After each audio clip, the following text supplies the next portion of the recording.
Bideo honetan ikusiko dugu biderkagai edo faktore komuna ateratzea. Zer da hau? Polinomio batean, gai guztietan zerbait komuna bada, kanpora aterako dugu biderkatzen. Adibideekin ikusiko dugu. Lehenengo adibidea oso erraza. Laua gehi lau b. Hau da, polinomio bat ezin da gehitu, baina ikusten dugunez bi gai ditugu, laua eta lau b. Eta biak dituzte lau.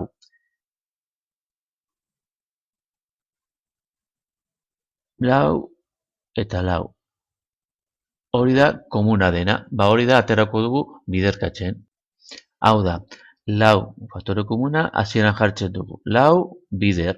Irekitzen dugu parentesia eta parentesia barruan jarri behar dugu lau atero ondoren zer gelditzen da. Hemen gelditzen da A gehi B. A gehi B. Eta idatziko dugu hau horrela. Hau da, lau parentesia A gehi B. Lau bider A gehi B. Eta hau da erantzuna. Beste adibide bat ikusiko dugu. Hau pizkatxo bat zailagoa. Kasu honetan daukagu, 9 isa berbi y-a gehi 3 isa y-a minus 6 isa i berbi. Lehenengo eta behin, deskonposatuko ditugu koefizienteak eta izkiak berehala konturatzeko zer dago komuna hiru gai hauetan. Horrela,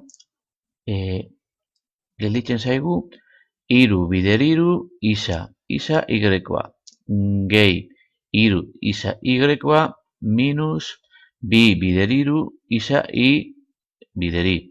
Hau da, zenbakiak, koefizienteak deskonposatzen ditugu, eta izkiak baitere isa berbi, isa bider isa, y-a berbi, i bider i.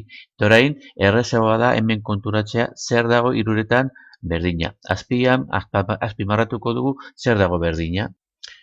Ikusten dugunez, 3 bat, amankomuna dago hemen, hemen eta hemen. Isa bat hemen, hemen eta hemen. Eta y bat hemen, hemen eta hemen. Hiru elementu horiek dira hemen jarri behar dugu hasieran eta gero parentesi artean gelditzen dena. Hau da. Hasieran jartzen dugu komuna dena, 3 isa y-a bider parentesi irekitzen dugu eta parentesi barruan jartzen dugu gelditzen dena.